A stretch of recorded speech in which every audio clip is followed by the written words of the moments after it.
ನಮಸ್ಕಾರ. ವಶಿಷ್ಠ ಉದಂತ ಸುದ್ದಿವಾಹಿನಿಗೆ ಸ್ವಾಗತ. ಇಂದಿನ ಪಂಚಾಂಗ. ಅಧಿಕ ಜ್ಯೇಷ್ಠ ಮಾಸ, ಕೃಷ್ಣ ಪಕ್ಷ, ಏಕಾದಶಿ ತಿಥಿ, ಅಶ್ವಿನಿ ನಕ್ಷತ್ರ, ಗುರುವಾರ. ಈ ದಿನ ಎಲ್ಲರಿಗೂ ಶುಭವಾಗಲಿ. ಇಂದಿನ ಮುಖ್ಯಾಂಶಗಳು. ವಿದ್ಯುತ್ ಖಾಸಗೀಕರಣ ಪ್ರಸ್ತಾವನೆಗೆ ರೈತರು ಗರಂ. ಸಿಇಎಸ್ಸಿ ಕಚೇರಿ ಮುಂದೆ ಭಾರೀ ಪ್ರತಿಭಟನೆ. ಸರ್ಕಾರದ ವಿರುದ್ಧ ಘೋಷಣೆ ಕೂಗಿ ಎಚ್ಚರಿಕೆ ನೀಡಿದ ಅನ್ನದಾತರು. ಚಿಕ್ಕಮಗಳೂರಿನಲ್ಲಿ ಭೀಕರ ಬೈಕ್ ಅಪಘಾತ. ಮುಂಭಾಗದ ಬೈಕ್ಗೆ ಹಿಂಬದಿಯಿಂದ ಬೈಕ್ ಡಿಕ್ಕಿ. ಬೈಕ್ ಸವಾರನ ಕಾಲು ಕಟ್. ರಸ್ತೆ ಮೇಲೆ ರಕ್ತದೊಕುಳಿ. ಸ್ಥಳೀಯರ ನೆರವಿನಿಂದ ಆಸ್ಪತ್ರೆಗೆ ದಾಖಲು. ತಾವು ರಾಜ್ಯಸಭೆ ಟಿಕೆಟ್ಗಾಗಿ ಬೇಡಿಕೆ ಇಟ್ಟಿರಲಿಲ್ಲ ಎಂದು ಎಚ್ಡಿಡಿ ಸ್ಪಷ್ಟನೆ. ನನ್ನ ಮೋದಿ ಅವರ ಸಂಬಂಧ ಕೇವಲ ರಾಜ್ಯಸಭಾ ಸ್ಥಾನಕ್ಕಾಗಿ ಅಲ್ಲ ಎಂದು ಕಾಂಗ್ರೆಸ್ಗೆ ಟಾಂಗ್ ನೀಡಿದ ದೇವೇಗೌಡರು. ಈಗ ಮೈಸೂರಿನ ಪ್ರಮುಖ ಸುದ್ದಿಗಳು. ವಿದ್ಯುತ್ ಖಾಸಗೀಕರಣ ನೀತಿಯನ್ನು ವಿರೋಧಿಸಿ ಕರ್ನಾಟಕ ರಾಜ್ಯ ರೈತ ಸಂಘ ಹಾಗೂ ಹಸಿರು ಸೇನೆ ವತಿಯಿಂದ ಮೈಸೂರಿನ ಹೂಟಗಳ್ಳಿಯಲ್ಲಿರುವ ಚಾಮುಂಡೇಶ್ವರಿ ವಿದ್ಯುತ್ ಸರಬರಾಜು ನಿಗಮ ನಿಯಮಿತ ಸಿಇಎಸ್ಸಿ ಕಚೇರಿ ಎದುರು ಪ್ರತಿಭಟನೆ ನಡೆಸಲಾಯಿತು. ಪ್ರತಿಭಟನೆಯಲ್ಲಿ ಭಾಗವಹಿಸಿದ ರೈತರು ಸರ್ಕಾರದ ವಿರುದ್ಧ ಘೋಷಣೆಗಳನ್ನು ಕೂಗಿ ಆಕ್ರೋಶ ವ್ಯಕ್ತಪಡಿಸಿದರು. ವಿದ್ಯುತ್ ಖಾಸಗೀಕರಣ ಜಾರಿಯಾದರೆ ರೈತರ ಮೇಲಿನ ಆರ್ಥಿಕ ಹೊರೆ ಮತ್ತಷ್ಟು ಹೆಚ್ಚಲಿದ್ದು ಕೃಷಿ ಚಟುವಟಿಕೆಗಳಿಗೆ ಗಂಭೀರ ಹೊಡೆತ ಬೀಳಲಿದೆ ಎಂದು ಪ್ರತಿಭಟನಾಕಾರರು ಆತಂಕ ವ್ಯಕ್ತಪಡಿಸಿದರು. ಖಾಸಗೀಕರಣದ ಬದಲು ಸಾರ್ವಜನಿಕ ವಲಯದ ವಿದ್ಯುತ್ ಸೇವೆಗಳನ್ನು ಮತ್ತಷ್ಟು ಬಲಪಡಿಸಬೇಕು ಎಂದು ಒತ್ತಾಯಿಸಿದರು. ರೈತರ ಹಿತಾಸಕ್ತಿಗೆ ಧಕ್ಕೆಯಾಗುವ ಯಾವುದೇ ನಿರ್ಧಾರವನ್ನು ಸರ್ಕಾರ ಕೈಬಿಡಬೇಕು ಎಂದು ಆಗ್ರಹಿಸಿದರು. ವಿದ್ಯುತ್ನ ಖಾಸಗಿ ಮಾಡೋದ್ರಿಂದ ಏನು ಸಮಸ್ಯೆ ಇರೋದ್ರ ಬಗ್ಗೆನೂ ಕೂಡ ಬೆಳಕಿಲ್ಲ ಅಂತ ಕೆಲಸ ಮಾಡಿದ್ರು. ಸಂವಿಧಾನ ಶಿಲ್ಪಿ ಬಾಬಾ ಸಾಹೇಬ್ ಅಂಬೇಡ್ಕರ್ ಅವರು 1940ರ ದಶಕದಲ್ಲಿ 42-43ರಲ್ಲಿ ಒಂದು ಮಾತನ್ನ ಹೇಳಿದರು. ನೀರು, ಬೆಳಕು ಮತ್ತೆ ಲೋಕೋಪಯೋಗಿಯಂತಹ ಜನಸಾಮಾನ್ಯರಿಗೆ ಬೇಕಾದಂತಹ ದಿನನಿತ್ಯ ಬಳಕೆಯಾಗುವಂತಹ ಯಾವುದೇ ಸೇವೆಗಳು ಕೂಡ ಖಾಸಗೀಕರಣ ಆಗಬಾರದು. ಸೇವೆಯ ಉದ್ದೇಶದಿಂದ ಸರ್ಕಾರಗಳೇ ಮಾಡಬೇಕು ಅಂತ ಹೇಳಿ ನಮ್ಮ ಸಂವಿಧಾನ ಶಿಲ್ಪಿ ಅಂಬೇಡ್ಕರ್ ಅವರು ಹೇಳಿದಂತೆ. ಆದರೆ ಈಗಿನ ಸರ್ಕಾರಗಳಿಗೆ ಯಾರ ಮಾತು ಮೇಲೂ ಅವ್ರಿಗೆ ಗೌರವ ಇಲ್ಲ. ಅವ್ರಿಗೆ ಬರೀ ಲಾಭ ಬರ್ಬೇಕಷ್ಟೇ. ಯಾರು ಹಾಳಾಗ್ಲಿ, ರೈತ ಯಾರಾಗ್ಲಿ, ಬಡವರು ಯಾರಾಗ್ಲಿ, ದಲಿತ ಯಾರಾಗ್ಲಿ, ಹಳ್ಳಿಗಳ ಯಾರಾಗ್ಲಿ, ಅವ್ರಿಗೆ ಲಾಭ ಬರೋ ಉದ್ದೇಶದಲ್ಲಿ ಇವತ್ತು ಮಾಡ್ತಾ ಇರೋಂಥದ್ದು. ಸನ್ಮಾನ್ಯ ಸಿದ್ದರಾಮಯ್ಯನವರನ್ನ ಮುಖ್ಯಮಂತ್ರಿಯಿಂದ ಇಳಿಸಿ ಡಿಕೆ ಶಿವಕುಮಾರ್ನ ಮುಖ್ಯಮಂತ್ರಿಯಾಗಿ ಮಾಡಂತ ಬರದಲ್ಲಿ 15 ಜಿಲ್ಲೆಗಳ ವಿದ್ಯುತ್ ಪ್ರಸರಣವನ್ನ ಟಾಟಾ ಪವರ್ ಕಂಪನಿ ಲಿಮಿಟೆಡ್ಗೆ ಮಾರಾಟ ಮಾಡಕ್ಕೆ ರಾಜ್ಯ ಸರ್ಕಾರ ಹುನ್ನಾರ ಮಾಡಿದೆ. ಇದನ್ನ ನಾವು ಕರ್ನಾಟಕ ರಾಜ್ಯ ರೈತ ಸಂಘ ತೀವ್ರವಾಗಿ ಖಂಡನೆಯನ್ನ ಮಾಡ್ತಾ ಇದ್ವಿ. ನಮ್ಮ ರೈತರಿಗೆ ಏನ್ ಸಮಸ್ಯೆ ಅಂತ ನಮ್ಮ ಹಳ್ಳಿಗಳಿಗೆ ಇನ್ನೂ ಗೊತ್ತಾಗಿಲ್ಲ. ಲಕ್ಷಾಂತರ ಐಪಿ ಸೆಟ್ಗಳು ಅಂದ್ರೆ ಪಂಪ್ ಸೆಟ್ಗಳು ಉಚಿತವಾಗಿ ಓಡ್ತಾ ಇದೆ ಹಳ್ಳಿಗಳಲ್ಲಿ. ಇದು ಸರ್ಕಾರಿ ಸ್ವಾಮ್ಯದಲ್ಲಿರೋದ್ರಿಂದಾಗಿ ಉಚಿತವಾಗಿ ಬರ್ತಾ ಇದೆ. ನಮ್ಮ ಹಳ್ಳಿಗಳಲ್ಲಿ ಇವತ್ತು ಉಚಿತ ವಿದ್ಯುತ್ ಅಂತೇಳಿ ಸನ್ಮಾನ್ಯ ಸಿದ್ದರಾಮಯ್ಯ ಮುಖ್ಯಮಂತ್ರಿ ಆದ ತಕ್ಷಣ ಅನೌನ್ಸ್ ಮಾಡಿದ್ರು. ಇವತ್ತು ಉಚಿತವಾಗಿ ಕರೆಂಟ್ ಅನ್ನ 200 ಯೂನಿಟ್ ವರೆಗೆ ಉಚಿತ ಕರೆಂಟ್ ಅನ್ನ ಕೊಡುವಂತ ಕೆಲಸನ ಸರ್ಕಾರ ಮಾಡ್ತಾ ಇದೆ. ನಂಜನಗೂಡಿನಲ್ಲಿ ಕೆಲ ಅಧಿಕಾರಿಗಳು ಬಹಿರಂಗವಾಗಿ ಲಂಚ ಸ್ವೀಕರಿಸುತ್ತಿದ್ದಾರೆ ಎಂಬ ಗಂಭೀರ ಆರೋಪ ಕೇಳಿಬಂದಿದ್ದು ಸಾರ್ವಜನಿಕ ವಲಯದಲ್ಲಿ ವ್ಯಾಪಕ ಚರ್ಚೆಗೆ ಕಾರಣವಾಗಿದೆ.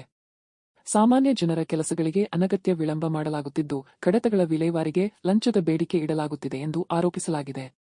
ಈ ಹಿನ್ನೆಲೆಯಲ್ಲಿ ಸಂಬಂಧಪಟ್ಟ ಅಧಿಕಾರಿಗಳ ವಿರುದ್ಧ ಸಮಗ್ರ ತನಿಖೆ ನಡೆಸಿ ಕಠಿಣ ಕ್ರಮ ಕೈಗೊಳ್ಳುವಂತೆ ವಿವಿಧ ರೈತ ಸಂಘಟನೆಗಳು ಆಗ್ರಹಿಸಿವೆ. ಇದೇ ವಿಷಯ ಸೇರಿದಂತೆ ವಿವಿಧ ಬೇಡಿಕೆಗಳನ್ನು ಮುಂದಿಟ್ಟುಕೊಂಡು ರೈತರು ನಂಜನಗೂಡಿನ ಪ್ರಾದೇಶಿಕ ಕಚೇರಿ ಮುಂಭಾಗ ಪ್ರತಿಭಟನೆ ನಡೆಸಿದರು. ಭ್ರಷ್ಟಾಚಾರಕ್ಕೆ ಕಡಿವಾಣ ಹಾಕಿ ಸಾರ್ವಜನಿಕರಿಗೆ ತೊಂದರೆ ಆಗದಂತೆ ಆಡಳಿತ ನಡೆಸಬೇಕು ಎಂದು ಪ್ರತಿಭಟನಾಕಾರರು ಒತ್ತಾಯಿಸಿದರು. ಹೋರಾಟ, ಯಾತಕ್ಕಾಗಿ ಹೋರಾಟ, ಅಯ್ಯಯ್ಯೋ ಅನ್ಯಾಯ, ಅಯ್ಯಯ್ಯೋ ಅನ್ಯಾಯ, ಸರ್ಕಾರವಂತೆ ಸರ್ಕಾರ, ಆಫೀಸಂತೆ ಆಫೀಸು, ಆಫೀಸಂತೆ ಆಫೀಸು, ಬೇಕೇ ಬೇಕು, ಬೇಕು ತೊಲಗಲಿ, ಬೇಕೇ ಬೇಕು, ಬೇಕೇ ಬೇಕು, ಅಯ್ಯಯ್ಯೋ ಅನ್ಯಾಯ, ಅಯ್ಯಯ್ಯೋ ಅನ್ಯಾಯ, ಕಾನೂನಂತೆ ಕಾನೂನು, ಆಫೀಸಂತೆ ಆಫೀಸು, ಬೇಕೇ ಬೇಕು, ಬೇಕು ಸರ್ಕಾರ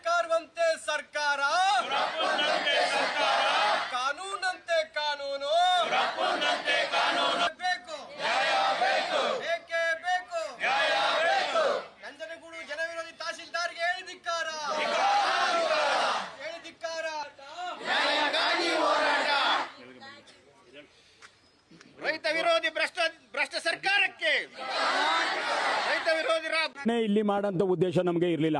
8/6/2026 ನಂಜನಗೂಡು ತಾಲೂಕಿನ ತಹಶೀಲ್ದಾರ್ ಕಚೇರಿ ಮುಂದೆ ಪ್ರತಿಭಟನೆ ಮಾಡೋದಕ್ಕೆ ನಾವು ಶುರು ಮಾಡಿದ್ವಿ.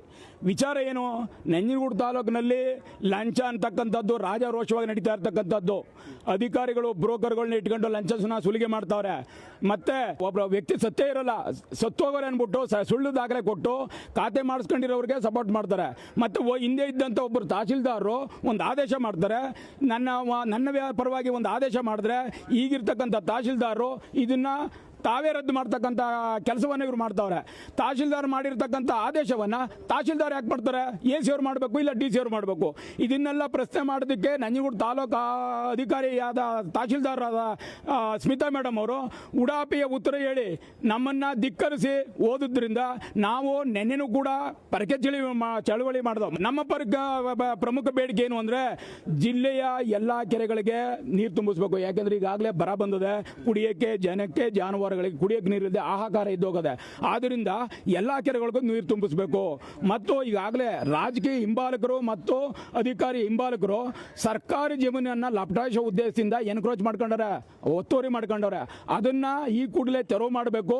ಸಾರ್ವಜನಿಕರ ಸದುದ್ದೇಶಕ್ಕೆ ಅದು ಬಳಕೆ ಆಗಬೇಕು. ಬಡವರಿಗೆ ಕೊಡಿ, ಬಡವರಿಗೆ ಸೈಟ್ ಇಲ್ದವ್ರಿಗೆ ಸೈಟ್ ಕೊಡಿ, ಅಥವಾ ಆಫೀಸ್ಗಳು ಮಾಡಿ, ಇಂಥ ಕೆಲಸ ಆಗಬೇಕು. ಈಗ ಹಾಸನದ ಪ್ರಮುಖ ಸುದ್ದಿಗಳು. ಹಾಸನ ನಗರದಲ್ಲಿ ಬಸ್ ನಿಲುಗಡೆ ವಿಚಾರವಾಗಿ ಕೆಎಸ್ಆರ್ಟಿಸಿ ನಿರ್ವಾಹಕ ಹಾಗೂ ಯುವಕನ ನಡುವೆ ಗಲಾಟೆ ನಡೆದ ಘಟನೆ ಬೆಳಕಿಗೆ ಬಂದಿದೆ. ಉದಯಪುರದಿಂದ ಹಾಸನಕ್ಕೆ ಆಗಮಿಸುತ್ತಿದ್ದ ಯುವಕ ಭುವನಹಳ್ಳಿ ಬೈಪಾಸ್ನಲ್ಲಿ ಬಸ್ ನಿಲ್ಲಿಸದಿರುವ ಕುರಿತು ಪ್ರಶ್ನಿಸಿದ್ದಾನೆ. ಸರ್ವಿಸ್ ರಸ್ತೆ ದುರಸ್ತಿ ಕಾಮಗಾರಿ ನಡೆಯುತ್ತಿರುವುದರಿಂದ ಆ ಮಾರ್ಗದಲ್ಲಿ ಬಸ್ ಸಂಚರಿಸುವುದಿಲ್ಲ ಎಂದು ನಿರ್ವಾಹಕ ಸ್ಪಷ್ಟನೆ ನೀಡಿದ್ದಾರೆ.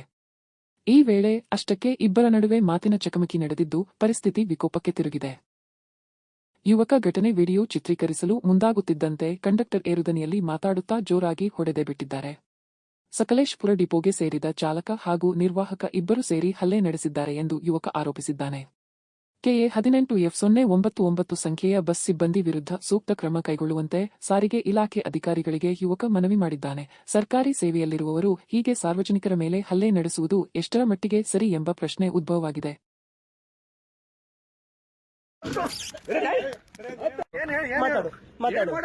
ಅಲ್ಲ, ಇಲ್ಲಿ ಸರ್ವಿಸ್ ರೋಡ್ ಇಲ್ಲಿ ಈ ರೋಡ್ ಬಂದು ಜಾಮ್ ಆಗಿದೆ.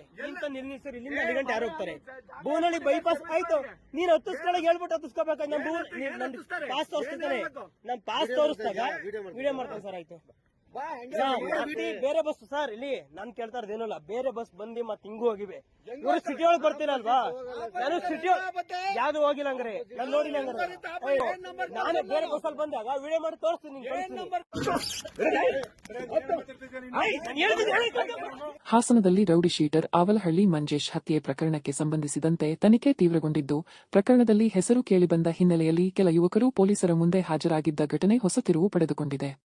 ಬೆಂಗಳೂರು ಮೂಲದ 4 ಹಾಗೂ ತುಮಕೂರು ಮೂಲದ ಓರ್ವ ಸೇರಿದಂತೆ 5 ಯುವಕರು ಡಿವೈಎಸ್ಪಿ ಕಚೇರಿಗೆ ಬಂದು ಕೊಲೆ ಪ್ರಕರಣದಲ್ಲಿ ತಮ್ಮ ಯಾವುದೇ ಪಾತ್ರವಿಲ್ಲ ಎಂದು ಸ್ಪಷ್ಟನೆ ನೀಡಿದ್ದರು. ಕೊಲೆ ನಡೆದ ದಿನ ತಾವು ಕಾರವಾರ ಪ್ರವಾಸದಲ್ಲಿದ್ದೆವು ಎಂದು ಮಾಧ್ಯಮಗಳ ಮುಂದೆಯೂ ಹೇಳಿಕೆ ನೀಡಿದ್ದರು. ಆದರೆ ನಂತರದ ತನಿಖೆಯಲ್ಲಿ ಲಭ್ಯವಾದ ಮಾಹಿತಿ ಆಧರಿಸಿ ಪೊಲೀಸರು ಕ್ರಮ ಕೈಗೊಂಡಿದ್ದಾರೆ ಎನ್ನಲಾಗಿದೆ. ಇದೇ ಪ್ರಕರಣಕ್ಕೆ ಸಂಬಂಧಿಸಿದಂತೆ ಒಟ್ಟು 10 ಮಂದಿಯನ್ನು ವಶಕ್ಕೆ ಪಡೆದು ಬಂಧಿಸಿರುವ ಪೊಲೀಸರು ಅವರನ್ನು ಹಾಸನ ಜಿಲ್ಲಾಸ್ಪತ್ರೆಗೆ ವೈದ್ಯಕೀಯ ಪರೀಕ್ಷೆಗೆ ಕರೆತಂದರು. ಬಡಾವಣೆ ಪೊಲೀಸ್ ಠಾಣೆಯಿಂದ ಬಿಗಿ ಪೊಲೀಸ್ ಬಂದೋಬಸ್ತ್ನಲ್ಲಿ ಆರೋಪಿಗಳನ್ನು ಜಿಲ್ಲಾಸ್ಪತ್ರೆಗೆ ಕರೆತರಲಾಯಿತು. ವೈದ್ಯಕೀಯ ಪರೀಕ್ಷೆ ಪೂರ್ಣಗೊಂಡ ಬಳಿಕ ಆರೋಪಿಗಳನ್ನು ನ್ಯಾಯಾಧೀಶರ ಮುಂದೆ ಹಾಜರುಪಡಿಸಲು ಪೊಲೀಸರು ಸಿದ್ಧತೆ ನಡೆಸಿದ್ದಾರೆ. ಪ್ರಕರಣದ ತನಿಖೆ ಮುಂದುವರೆದಿದೆ. ಒಂದು ಮಲರಾಗಿದೆ ಅಂತ, ಅದಕ್ಕೂ ನಮ್ಗೆ ಸಂಬಂಧ ಇಲ್ಲ.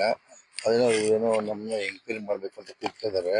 ಡಿವೈಎಸ್ಪಿ ಆಫೀಸ್ಗೆ ಪ್ರೊಡ್ಯೂಸ್ ಮಾಡಬೇಕು ಅಂತ ಅಲ್ಲಿ ಹೋಗ್ತೀವಿ ನಾವು. ಅವನು ಮೂಲದೊಂದು ಬೆಂಗಳೂರು ಅಂತೆ, ನಮ್ಮ ಪಕ್ಕದ ಏರಿಯಾದವನು ಅಂತ ಅವನು. ಅದರಿಂದ ಅವರು ನಮ್ಮ ಮೇಲೆ ಅನುಮಾನ ಪಟ್ಟಿದ್ದಾರೆ. ಅದಕ್ಕೋಸ್ಕರ ನಾವು ವಾಲಂಟಿಯರ್ ನಾವೇ ಹೋಗ್ತಾ ಇದೀವಿ. ಇವಾಗ ಸಮಯ ನಾವು ಬೆಂಗಳೂರಿಂದ ನಾವು ಟ್ರಿಪ್ ಹೋಗಿದ್ವಿ. ಟ್ರಿಪ್ಗೋಸ್ಕರ ನನಗೆ ನಮ್ಮ ಯಾರೋ ಒಂದು ಕಾಲ್ ಮಾಡಿದ್ರು, ಅದರಿಂದ ನಾವು ಹೋಗ್ತಾ ಇದೀವಿ ಇವಾಗ ಡಿವೈಎಸ್ಪಿ ಹತ್ರ. ಮಂಜೇಶ್ ಅನ್ನೋ ವ್ಯಕ್ತಿ ನಮಗೆ ಅಂತಲ್ಲ, ಎಲ್ರಿಗೂ ಗೊತ್ತು. ನಮ್ದು ಪಕ್ಕದ ಏರಿಯಾನೇ ಆದ ಕಾರಣದಿಂದ ಅವರು ನಮ್ಮೇ ಡೌಟ್ ಪಟ್ಟಿದ್ದಾರೆ. ಅದನ್ನ ನಾವು ತನಿಖೆಗೋಸ್ಕರ ನಾವು ಹೋಗ್ತಾ ಇದೀವಿ. ನಾನು ಮೂಲ ಬಂದಿವಾಗ ನಾವು ತುಮಕೂರು, ನಮ್ಮ ತಂಗಿ ಮನೆ ನಾವು ಇದ್ದೀವಿ. ಮನೆಗೆಲ್ಲ ಪ್ರಾಬ್ಲಮ್ ಮಾಡ್ತಾರೆ ಅಂದ್ಬಿಟ್ಟು ತನಿಖೆಗೋಸ್ಕರ ನಾವೇ ಹೋಗ್ತಾ ಇದೀವಿ ವಾಲಂಟಿಯರ್ ಆಗಿ. ಯಾರಂತಾನೆ ಗೊತ್ತಿಲ್ಲ, ಮಂಜ ಅಂತಾನೆ ಗೊತ್ತಿಲ್ಲ ನಮಗೆ. ಮತ್ತು ನ್ಯೂಸಲ್ಲಿ ಈ ಥರ ಯಾರ್ಯಾರೋ ಹೆಸರು ಹೇಳಿದ್ರು. ಆಮೇಲೆ ಈ ಥರ ಅಂತ ನಮ್ಮ ರಿಲೇಷನ್ ಯಾರೋ 3-4 ಜನ ಅಂದರು. ಅದಕ್ಕೆ ನಾವು ಇವರೆಲ್ಲ ಒಂದೇ ಸರಿ ಟ್ರಿಪ್ ಹೋಗಿದ್ವಿ. ಬೆಂಗಳೂರಲ್ಲಿ ಹೋಗಿ 2-3 ಸರಿ ಪರಿಚಯ. ಅದಕ್ಕೆ ಏನಿದೆ ಅಂತ ನಾವೇ ವಾಲಂಟ್ರಿಯಾಗಿ ಹೋಗಿ ಕೇಳ್ಕೊಳ್ಳೋಣ ಅಂತ ಹೋಗ್ತಾ ಇದ್ದೀವಿ ಸರ್. ನನಗೆ ಟ್ರಿಪ್ ಹೋಗೋಣ ಅಂತ ಅವ್ರ ಜೊತೆ ಟ್ರಿಪ್ಗೆ ಹೋದೆ. ನೋಡಿದ್ರೆ ಹಿಂಗೆ ಹೇಳ್ತಿದ್ರು. ಫ್ರೆಂಡ್ಸ್ ಫೋನ್ ಮಾಡಿದ್ರು, ಫ್ಯಾಮಿಲಿ ಫೋನ್ ಮಾಡಿದ್ರು, ಏನು ನಡೀತದೆ ಏನು ವಿಚಾರಿಸ್ಕೊಂಡು ಅದಕ್ಕೆ ನಾವು ವಾಲಂಟಿಯಾಗಿ ನಾವೇ ಹೋಗ್ತಾ ಇದ್ದೀವಿ. ನನ್ನ ಹಿಂದೆಗಡೆ ಏನು ಕೇಸು ಇಲ್ಲ, ಏನೂ ಇಲ್ಲ. ನಾನು ಇವಾಗ ಇಂಜಿನಿಯರಿಂಗ್ ಪಾಸ್ ಔಟ್ ಆಗಿರೋದು. ಇವಾಗ ಸ್ವಂತ ಗಾಡಿ ನಾನೇ ತಗೊಂಡು ಕಂಪ್ನಿಗೆ ಅಟ್ಯಾಚ್ ಮಾಡ್ಕೊಂಡು ಡ್ರೈವಿಂಗ್ ಮಾಡ್ಕೊಂಡಿದ್ದೀನಿ. ಈಗ ಚಿಕ್ಕಮಗಳೂರಿನ ಪ್ರಮುಖ ಸುದ್ದಿಗಳು. ಚಿಕ್ಕಮಗಳೂರು ನಗರದ ಬೇಲೂರು ರಸ್ತೆಯಲ್ಲಿ ಸಂಭವಿಸಿದ ಭೀಕರ ರಸ್ತೆ ಅಪಘಾತದಲ್ಲಿ ಬೈಕ್ ಸವಾರ ಗಂಭೀರವಾಗಿ ಗಾಯಗೊಂಡ ಘಟನೆ ನಡೆದಿದೆ. ಮುಂದೆ ಸಾಗುತ್ತಿದ್ದ ಬೈಕ್ಗೆ ಹಿಂಬದಿಯಿಂದ ಮತ್ತೊಂದು ಬೈಕ್ ಡಿಕ್ಕಿ ಹೊಡೆದ ಪರಿಣಾಮ ಹೊಸಕೋಟೆ ಮೂಲದ ದಿಲೀಪ್ ಎಂಬುವರು ತೀವ್ರವಾಗಿ ಗಾಯಗೊಂಡಿದ್ದಾರೆ. ಅಪಘಾತದ ವೇಳೆ ದಿಲೀಪ್ ಅವರ ಎಡಕಾಲಿಗೆ ಗಂಭೀರ ಗಾಯವಾಗಿದ್ದು, ಕಾಲು ಕಟ್ ಆದ ಸ್ಥಿತಿ ಉಂಟಾಗಿದೆ ಎಂದು ತಿಳಿದುಬಂದಿದೆ. ಘಟನೆ ಸಂಭವಿಸುತ್ತಿದ್ದಂತೆ ಸ್ಥಳದಲ್ಲಿ ಕೆಲಕಾಲ ಆತಂಕದ ವಾತಾವರಣ ನಿರ್ಮಾಣವಾಗಿದ್ದು, ವಾಹನ ಸಂಚಾರಕ್ಕೂ ಅಡಚಣೆ ಉಂಟಾಯಿತು. ಸ್ಥಳೀಯರು ಹಾಗೂ ಪೊಲೀಸರು ತಕ್ಷಣ ಗಾಯಾಳುವಿನ ನೆರವಿಗೆ ಧಾವಿಸಿ ಆಂಬ್ಯುಲೆನ್ಸ್ ಮೂಲಕ ಆಸ್ಪತ್ರೆಗೆ ದಾಖಲಿಸಿದರು. ಗಾಯಾಳುವಿಗೆ ಚಿಕಿತ್ಸೆ ಮುಂದುವರಿದಿದ್ದು, ಅಪಘಾತದ ಕುರಿತು ಪೊಲೀಸರು ಹೆಚ್ಚಿನ ತನಿಖೆ ನಡೆಸುತ್ತಿದ್ದಾರೆ.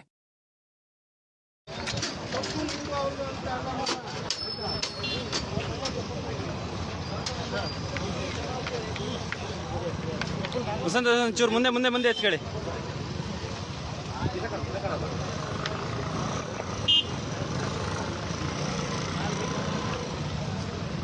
ಬಟ್ಟೆ ಇಲ್ಲನೋ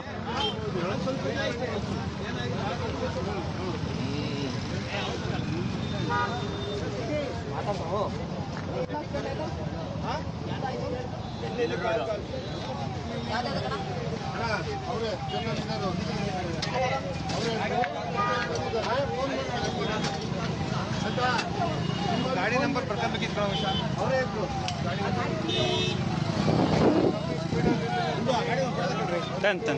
ಈ ಕಡೆ ಹೋಗ್ಯಾರ ಎರಡು ಒಟ್ಟಿಗೆ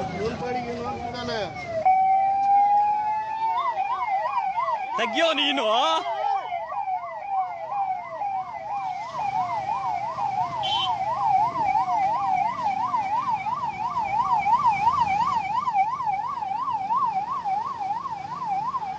ಆಕ್ಸಿಡೆಂಟ್ ಬೈಕ್ ಇಲ್ಲ ಇಲ್ಲ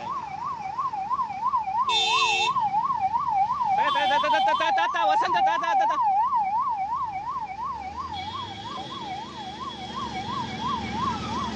ಚಿಕ್ಕಮಗಳೂರು ನಗರದ ಪ್ರಮುಖ ಐಜಿ ರಸ್ತೆಯಲ್ಲಿ ಮಧ್ಯರಾತ್ರಿ ಯುವಕರ ಗುಂಪು ನಡು ರಸ್ತೆಯಲ್ಲೇ ಪರಸ್ಪರ ಹೊಡೆದಾಡಿಕೊಂಡ ಘಟನೆ ಸಾರ್ವಜನಿಕರಲ್ಲಿ ಆತಂಕ ಮೂಡಿಸಿದೆ. ಸರ್ಕಾರಿ ಬಸ್ ನಿಲ್ದಾಣದ ಸಮೀಪ ನಡೆದ ಈ ಘಟನೆ ಸುಮಾರು 1.5 ನಿಮಿಷಗಳ ಕಾಲ ಮುಂದುವರೆದಿದ್ದು, ಬೈಕ್ಗಳನ್ನು ರಸ್ತೆಯ ಮಧ್ಯೆ ನಿಲ್ಲಿಸಿ ಪುಂಡರು ಅಟ್ಟಹಾಸ ಮೆರೆದಿದ್ದಾರೆ. ಕ್ಷುಲ್ಲಕ ಕಾರಣಕ್ಕೆ ಆರಂಭವಾದ ಜಗಳ ಭೀಕರ ಸ್ವರೂಪ ಪಡೆದುಕೊಂಡಿದ್ದು, ಓರ್ವ ಯುವಕನನ್ನು ನೆಲಕ್ಕೆ ಕೆಡವಿ ಕಾಲಿನಿಂದ ತುಳಿಯುತ್ತಿರುವ ದೃಶ್ಯಗಳು ಸ್ಥಳೀಯರ ಮೊಬೈಲ್ನಲ್ಲಿ ಸೆರೆಯಾಗಿವೆ. ಘಟನೆಯ ನಿಖರ ಕಾರಣ ಇನ್ನೂ ತಿಳಿದುಬಂದಿಲ್ಲ. ಘಟನಾ ಸ್ಥಳದಲ್ಲಿ ಕೆಲಕಾಲ ಉದ್ವಿಗ್ನ ವಾತಾವರಣ ನಿರ್ಮಾಣವಾಗಿತ್ತು. ಈ ದೃಶ್ಯಗಳು ಸ್ಥಳೀಯರಲ್ಲಿ ಆತಂಕ ಮತ್ತು ಭಯವನ್ನು ಹುಟ್ಟಿಸಿವೆ. ಮಾಹಿತಿ ತಿಳಿದು ಪೊಲೀಸರು ಸ್ಥಳಕ್ಕೆ ಆಗಮಿಸಿದ ಬಳಿಕ ಪರಿಸ್ಥಿತಿ ನಿಯಂತ್ರಣಕ್ಕೆ ಬಂದಿದ್ದು, ಹೆಚ್ಚಿನ ಅನಾಹುತ ತಪ್ಪಿದೆ.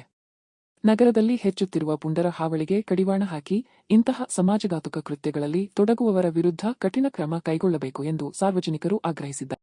ಈಗ ರಾಜ್ಯ ಮತ್ತು ರಾಷ್ಟ್ರೀಯ ಸುದ್ದಿಗಳು.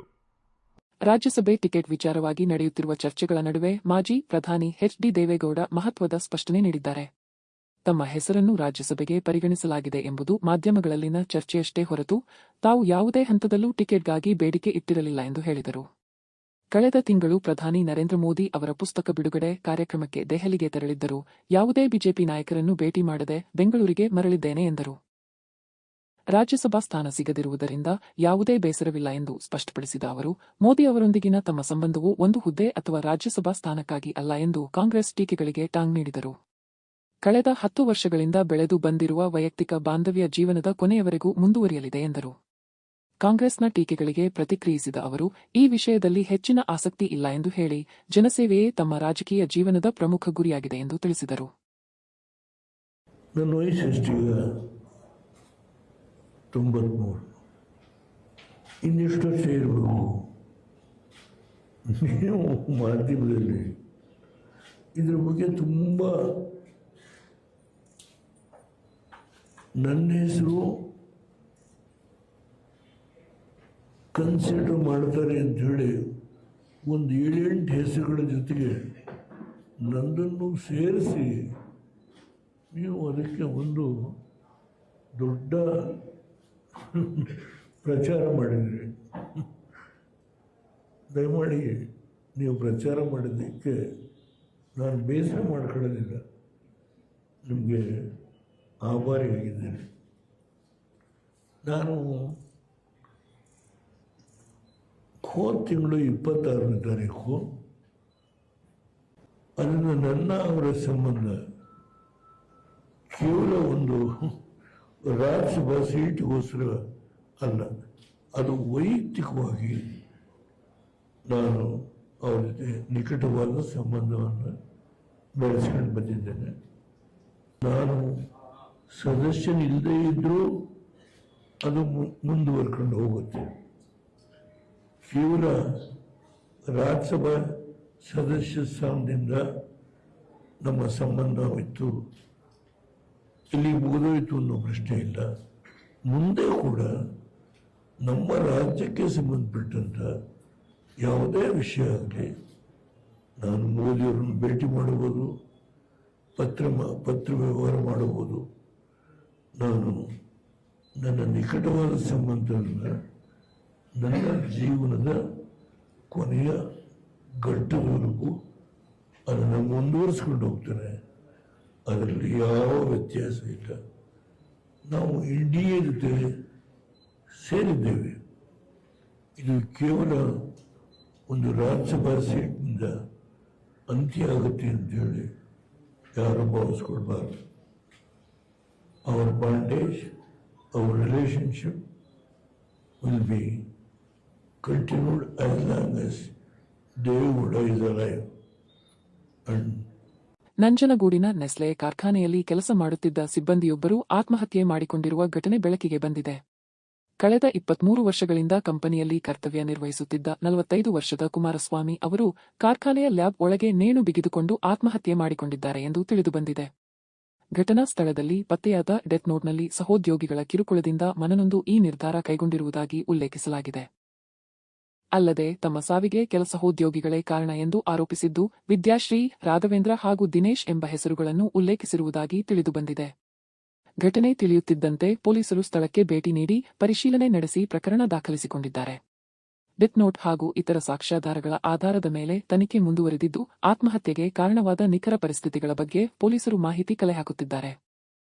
ಮತ್ತೊಮ್ಮೆ ಮುಖ್ಯಾಂಶಗಳು.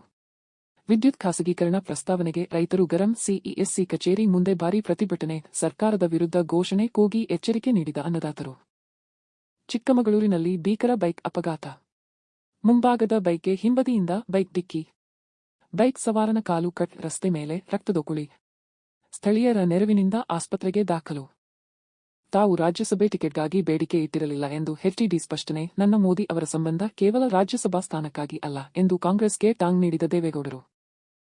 ಇಲ್ಲಿಗೆ ಇಂದಿನ ವಾರ್ತಾ ಪ್ರಸಾರ ಮುಕ್ತಾಯವಾಯಿತು. ಧನ್ಯವಾದಗಳು. ಈ ದಿನ ಎಲ್ಲರಿಗೂ ಶುಭವಾಗಲಿ.